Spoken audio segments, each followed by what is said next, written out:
Hi, I'm Connie Romans with Oklahoma CareerTech. This is CareerTech Conversations, and today we're talking to Letha Bauter. And Letha, I think your title may be longer than my notes for this interview. You're Federal Legislative Manager at Oklahoma CareerTech, and you are Oklahoma Director of AEFL. Is that right? Yes. Well, first of all, thanks for being here. And secondly, what is AEFL? AEFL is the acronym for the Adult Education and Family Literacy Program here at CareerTech. AEFL is actually the act that funds our program. So September 19th through the 24th just happens to be Adult Education and Family Literacy Week. So what does that mean? What kinds of things do you have lined up? Well, we are trying to promote adult education and literacy, and trying to bring attention to our programs across the state. We are always looking to increase our enrollment and have adults and students enter our programs, and we are just trying to increase awareness. This is a national initiative to focus on adult education. Now, I understand that a small part of what AEFL is involved in is high school equivalency diplomas. And why is this a big deal? Well, high school diplomas are often a gateway into a person entering into a career pathway. In Oklahoma, we have about 10% of our children living in families where one or both of the parents do not have their high school diploma. We know that the impacts on education and on workforce are big. There are probably people watching or listening that are thinking, there are jobs literally everywhere. Why can't we just give it to whoever walks in the door? What are the limitations if you don't have your high school equivalency? Well, over 60% of the jobs in the United States do require a high school equivalency. But when you're referring to an adult that does not have skills, possibly reading or numeracy skills, they often don't have digital literacy skills either. So you're talking about that they cannot operate a computer. They may not have access to an email. In today's society, that really limits your potential for certain jobs when you don't have those skills. You talk about people who don't have digital literacy skills. Now, that's not necessarily the senior citizens who didn't grow up with a computer. These are young people today as well, right? Right. When you look at a person with low literacy skills, oftentimes they can't access a website to apply for a job. They can't access an email. So you're automatically limiting what jobs they can apply for. Workforce development is a big topic with the governor and the state as a whole.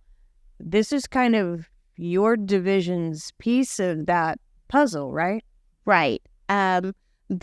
What we refer to as WIOA in our state, but it's the Workforce Innovation and Opportunity Act. This act has several components to it, but one of the components is what we refer to as the Adult Education and Family Literacy Act, or Title II of WIOA. So there are many different workforce components that come into play that within that federal act, but one of them is the funding of our programs. And so we have programs, 32 programs across the state. They are not just for someone that needs their high school equivalency. They may just need to reskill to enter into a educational program. One of our programs in CareerTech may have a student enter into an adult education program that, say, cannot pass certain entry exams to go into nursing program, for example. So they may go into that adult education program and kind of retone their skills a little bit and focus some on those admittance exams, and then be able to go into that education program. But we don't just work on literacy skills. We also have a large component that just works on that may help a student with workforce preparation or job readiness. They may work on interview skills or resume writing. The goal might not ever be a high school diploma, but certainly if a student is capable of that, from information that we know, we want to help them reach that goal. So assuming that is their goal, how do they reach that goal? I don't want to just walk in the door and try to take an algebra test. So how do I prepare for that?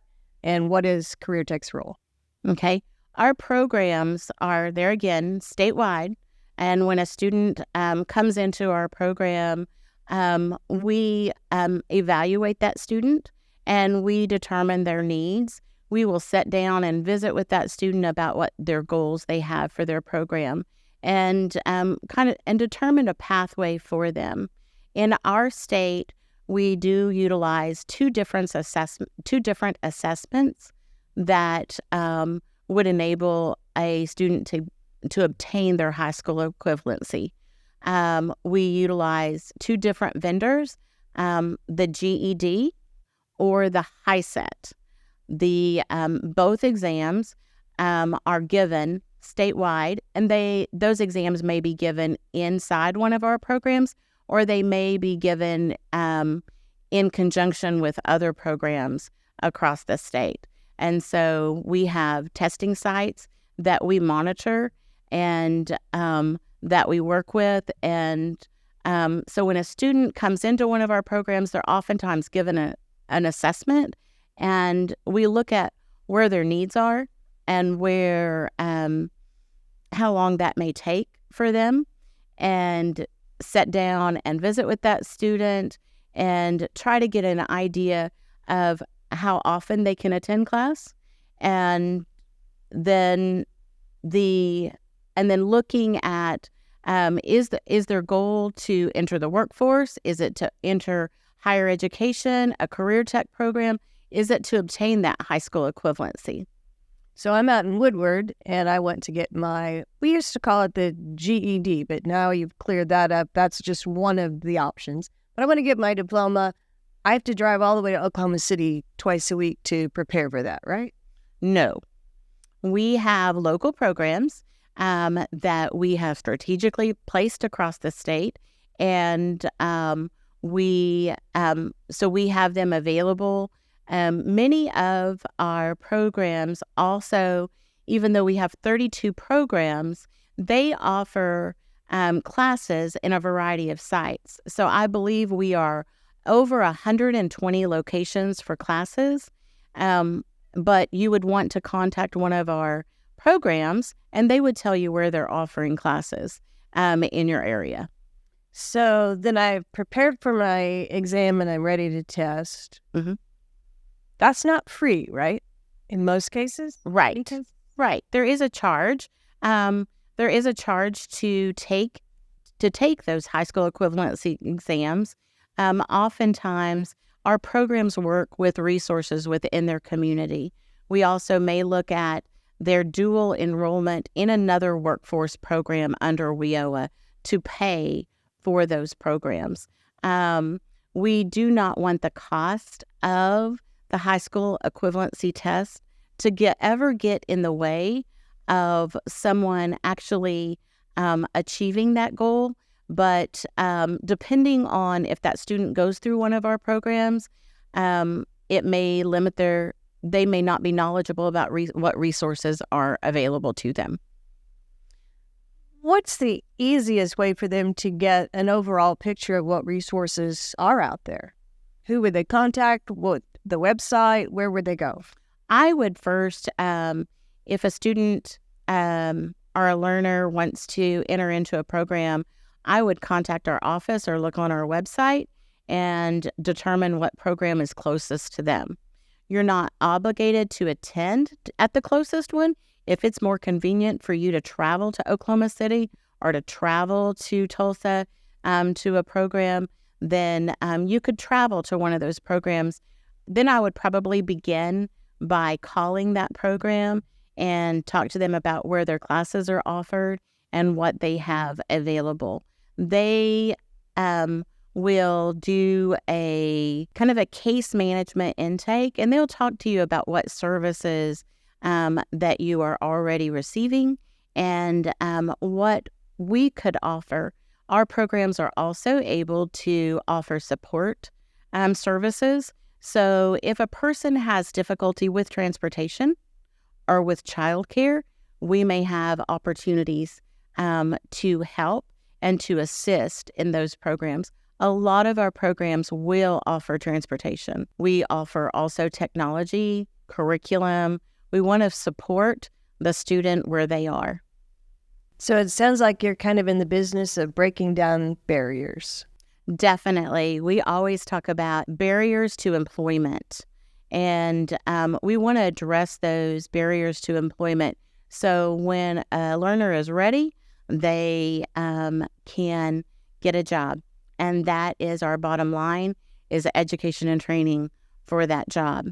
One of the other things that we do in our programs is focus on those Oklahomans that might need to take a citizenship exam as well, or need services for someone that has limited English proficiency. So we have programs that is their primary clientele that comes through their door, are people that need services for students that might not be English proficient. One of my favorite things to do at social gatherings is to talk to people. And of course, they say, what do you do? Where do you work? All of that. But I love it when they say, I had no idea. I did not know you guys did that. I mean, everybody knows we teach welding and cosmetology, but citizenship and high school diplomas, it's probably going to blow a lot of people's minds. Right. I think that's really cool. Adult education is a big deal. And I think one of our largest programs in our state is in our Department of Corrections.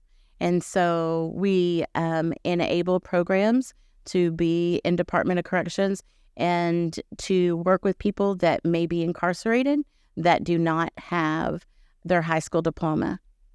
What kinds of opportunities does it open up for someone like that to have the diploma or the skills?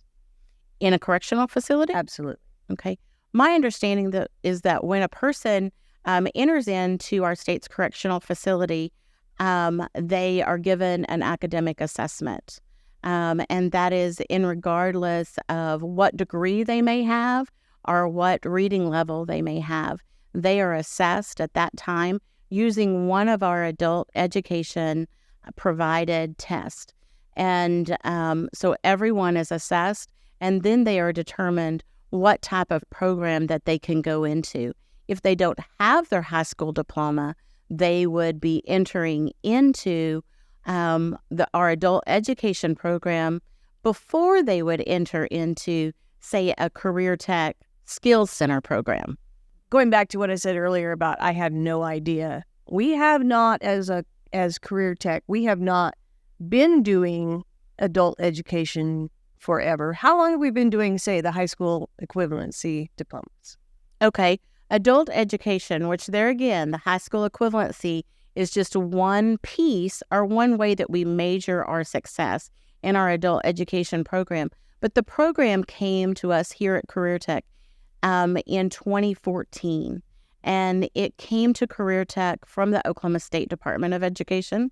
It was housed there, and then in 2014 came here to CareerTech, and we actually have a staff member that came from the Department of Education, and we have field coordinators that work out in the field to assist our programs.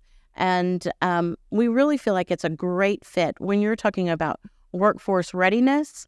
and entering into a career pathway, this is the beginning for many students that may not have been successful. In the past, we called adult education and family literacy in our state, we called it adult basic education, or ABE. And so they were often referred to as an ABE class. But one thing that I've learned from working in this and getting to hear the stories that are out in the field, there is nothing that's basic about an adult that has faced obstacles and struggles to getting their high school diploma, going back to school and having that be their goal. Oftentimes, they go back to school because they have children themselves that are in school, and they want to be that role model to their kids that are in school. So they want to go ahead and they want to be able to say, I've got my high school diploma too. So we see a lot of parents that'll go back to school. And there's just nothing basic when you look at that happening for an adult with the things that they have to overcome and the stories that we hear. Being that the act was actually named Adult Education and Family Literacy, we chose to, in our last grant opportunity, we chose to reframe that name from Adult Basic Education back to match the act under Adult Education and Family Literacy. Do you have plans as a division to add any additional priorities or goals to what you're already doing? I mean, you're doing the high school equivalency, the workforce preparation, the citizenship. Anything else coming up down the way? One of the things that we do look at as far as integrated services. So we would like to increase our opportunity to provide integrated services for our state that work with both education and training. So a learner could go to a training program and not only receive training in, for example, in maybe mechanics, but at the same time would receive basic skills that might enable them to go ahead and get that high school diploma. So we are looking at ways to increase this. We call these IET programs. And we're looking at ways to increase this around the state. We currently have several different programs within our state where a student can go in, they could enter into, say, for example, a pharmacy tech program, which we know that that's a big need in our state. And so a student could go into that program, and at the same time that they're learning those pharmacy technician skills, they would also be gaining those basic academic skills where they can, in completion of that course, the goal would be that they could take that that industry-based certification for that farm tech program, but then also test for their high school equivalency. A lot of times these programs will look at students that do have limited English because there's some additional funding that's available for those programs, but we would like to expand that even more so that we are integrating both those opportunities together. So it sounds like one of my next social gatherings, I'll be able to hear someone say, wow, I had no idea CareerTech did that. Right. That's so awesome. That's great. I did notice that you brought notes with you. I'm sure I have not asked you everything that you're just dying to talk about. Can you think of anything that we didn't bring up? You know, we have a large percentage of Oklahomans without a high school diploma. We would really like to take a bite out of that number and look at ways to decrease that number. One of the things that we often see in adult education is that when our unemployment rate is low, we see low enrollment. But right now, our enrollment since the pandemic has increased. We were looking at an enrollment for under 7,000, and currently our enrollment statewide is over 10,000. And we would like to increase that enrollment even more. We continually hear from our programs that they are looking at ways to provide their programs virtually so that a student isn't coming and sitting in a classroom. They are provided a computer, possibly even a hotspot to pick up Wi-Fi services. And we have curriculum that's online, and that learner can go and receive that curriculum on a time that's convenient at a location that's available to them. It's an exciting time to be filling the needs for sure. It is an exciting program. I just think there are so many opportunities for Oklahomans. And I know here at CareerTech, we are focused on that career pathway and that job readiness and putting people to work with workforce development. Many times, this is where it starts for us. Everybody says you're the best kept secret, and you and I and people like us, it's our job to make sure it's not a secret. Right. Very cool. Okay, if that's all you've got, that's all I've got, but I appreciate you being here today. And for more information about CareerTech programs such as adult education and family literacy, or to learn more about the Workforce Innovation Opportunity Act, visit the Oklahoma CareerTech website at oklahoma.gov/CareerTech. And don't forget to follow Oklahoma CareerTech on social media. You can find us on Facebook, Twitter, Instagram, and LinkedIn. Thanks for joining us, and we hope you'll join us again for CareerTech Conversations. For Oklahoma CareerTech, I'm Connie Romans.